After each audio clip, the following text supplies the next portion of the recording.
Hello friends, आज हम देखेंगे कि Msword में हम डिज़ाइनिंग कैसे करते हैं। तो चलिए वीडियो को करते हैं शुरू। सबसे पहले हम यहाँ पे बनाएंगे एक शेप के लिए हम वहाँ इंसर्ट के बाद शेप पे यहाँ पे हम ये वाले शेप को सेलेक्ट कर लेंगे और यहाँ पे हम इसे ड्रॉ कर देंगे। मैंने इतने शेप है जो बना लिया। इस शेप को हम पहले करेंगे कॉपी के लिए हम करेंगे Ctrl+C और V और वहाँ से इसे आधे को करेंगे और इस शेप को हम फिर से कॉपी करेंगे और यहाँ से आधे। अब हम तीनों शेप को सिलेक्ट करेंगे, Ctrl+ करके रखेंगे और यहाँ से इन तीनों शेप को कॉपी करेंगे। कॉपी करने के बाद हम इन नीचे को ड्रैग करेंगे। अब जो हमारे पास जो शेप है वो बन चुके हैं। उसके बाद हम इन शेप में कलर फिल करेंगे। कलर करने के लिए हम जाएंगे शेप फिल पे और नीचे पैटर्न के बाद गार्डिनेट के बाद टू कलर पे हम इन्हें टू कलर करेंगे। तो हम पहला कलर यहाँ पे हम इसे ये वाला सेलेक्ट कर रहे हैं और दूसरे वाला ये वाला, और यहाँ से हम इसका जो डिज़ाइन है वो भी हम चेंज कर सकते हैं। हमने ये वाले पर क्लिक करके इसे ओके किया तो ये हमारा जो अंदर हो चुका है। उसके बाद हम इसकी शेप आउटलाइन को नो आउटलाइन कर देंगे। उसके बाद हम इस पर टेक्स्ट लिखेंगे। टेक्स्ट लिखने के लिए हम जाएंगे इंसर्ट के बाद जाएंगे वर्ड पे और यहाँ पर हमारे पास अलग अलग तरह के आर्ट वर्ड स्टाइल्स हैं जहाँ पे हम लिख सकते हैं, लेकिन हम जो फर्स्ट वाला है उसे यूज़ करेंगे, सिंपल वाला है। और यहाँ पे हम लिखेंगे सिंपली बेसिक लिखने के बाद यहाँ पे हम इसे ओके कर देंगे। ओके करने के बाद जो हमारा जो टेक्स्ट लिखा था वो हमारा जो है वेबसाइट पर चला गया। उसे फ्रंट साइड पर लाने के लिए हम जाएंगे टेक्स्ट बार्पिंग पे। टेक्स्ट बार्पिंग के बाद जाएंगे हम in front of the text को, ये हमारा जो है फ्रंट साइड पे आ जाएगा। इसे हम उठाकर इस शेप में सेट कर देंगे और इसे हम थोड़ा सा सेंटर से आगे को और ऊपर से ऊपर को कर देंगे, जैसे कि ये हो गया। इस पर हम कलर करने के लिए जाएंगे शेप फिल पे।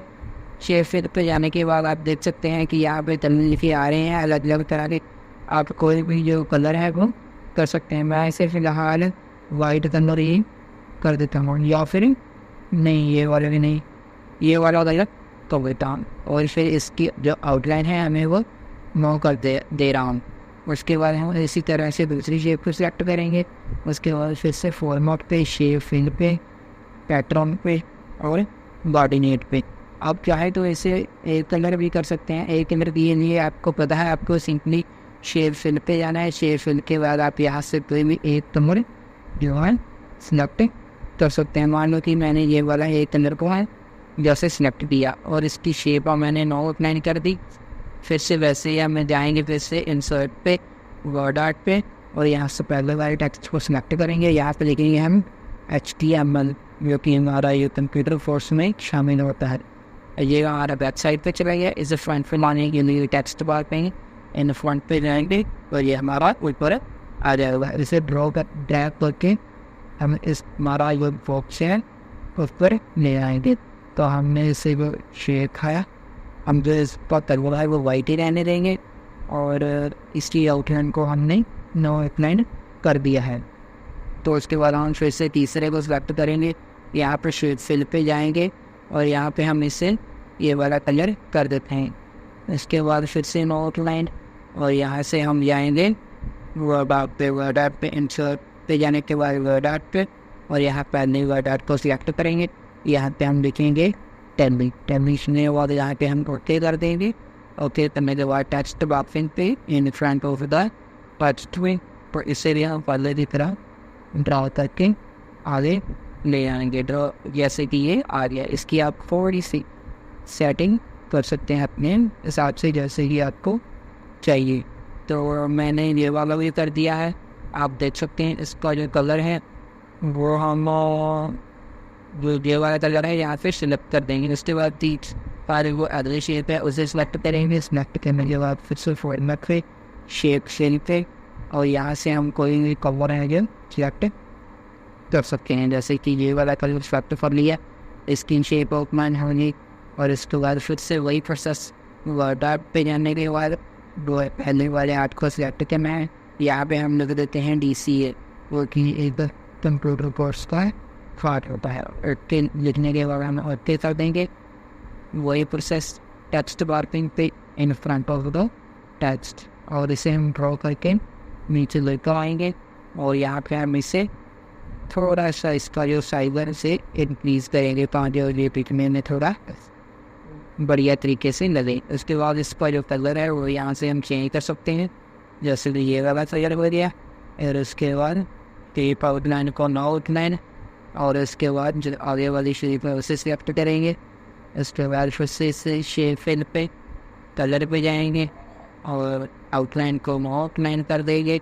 और इंसर्ट पे जाने के बाद वर्ड आर्ट पे हम फिर से पहले वाले आर्ट को सिलेक्ट करेंगे और यहाँ पर हम लिख देंगे सी, जो हमारी एक लैंग्वेज होती है। इसके बाद हम जाएंगे टेक्स्ट बार पे फिर से इन फ्रंट पे, तो ये हमारा फ्रंट साइड पे आ चुका है। तो इसे हम थोड़ा सा दबा कर देते हैं। और उसके बाद इसका जो हम कलर है वो हम थोड़ा सा चेंज करेंगे। कलर हम कौन सा कलर सीन ये वाला कलर हम इसमें कर देंगे और उसके बाद इसकी आउटलाइन को नोट लाइन कर देंगे। अब जो लास्ट वाली शेप है उसे भी हम ऐसे ही, आप चाहे तो टोटल नहीं कर सकते, लेकिन मैं फिलहाल वन का बहुत सही आपको बता रहा हूँ। तो उसके लिए ये वाली शेप के लिए हम ये वाला कलर करेंगे और जहाँ से नोट लाइन, और उसके बाद फिर से इंसर्ट वर्ड आर्ट पे आने के बाद पहला वाला आर्ट जो हम सेलेक्ट करेंगे और यहाँ पर हम लिखेंगे PGDCA PGDCA, और यहाँ से ओके वेबसाइट पे चला गया। यहाँ से इंस्टॉल कर दो टेक्स्ट, और यहाँ से ड्रैग करके इसे, यहाँ ये थोड़ा बड़ा है इसे हम थोड़ा सा छोटा करेंगे। ऊपर करने के बाद यहाँ पे हम इसे बीच के में सेटिंग इसकी कर देंगे और उसके बाद इसका जो कलर है वो भी हम चेंज करेंगे। कलर के लिए यहाँ पे हम इनसे ये वाला कलर कर दिया। तो उसके बाद ये हमारा जो बेसिक था स्ट्रक्चर आप डिज़ाइनिंग का ऐसे बना सकते हैं।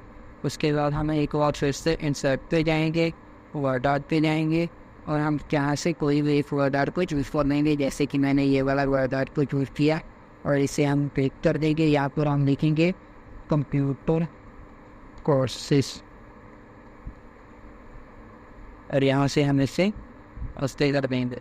ओके करने के बाद यहाँ से हम इसे टेक्स्ट बार पे इंस्टेंट ऑफ द टेक्स्ट, और यहाँ से हम इसे ड्रैग करके नीचे को ले आएंगे। जैसे कि ये देख सकते हैं आप कैसा लग रहा है।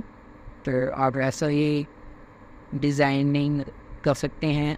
MS वर्ड में अलग अलग तरह से पोस्टर बनाना हो आप बना सकते हैं। इसी तरीके से हम अपने आने वाले वीडियो में आपको बताते रहेंगे। ये हमने आपको सिर्फ बेसिक जो स्ट्रक्चर तैयार करते हैं उसके बारे में बताया है। तो आप हमारे साथ बने रहिए। Thank you.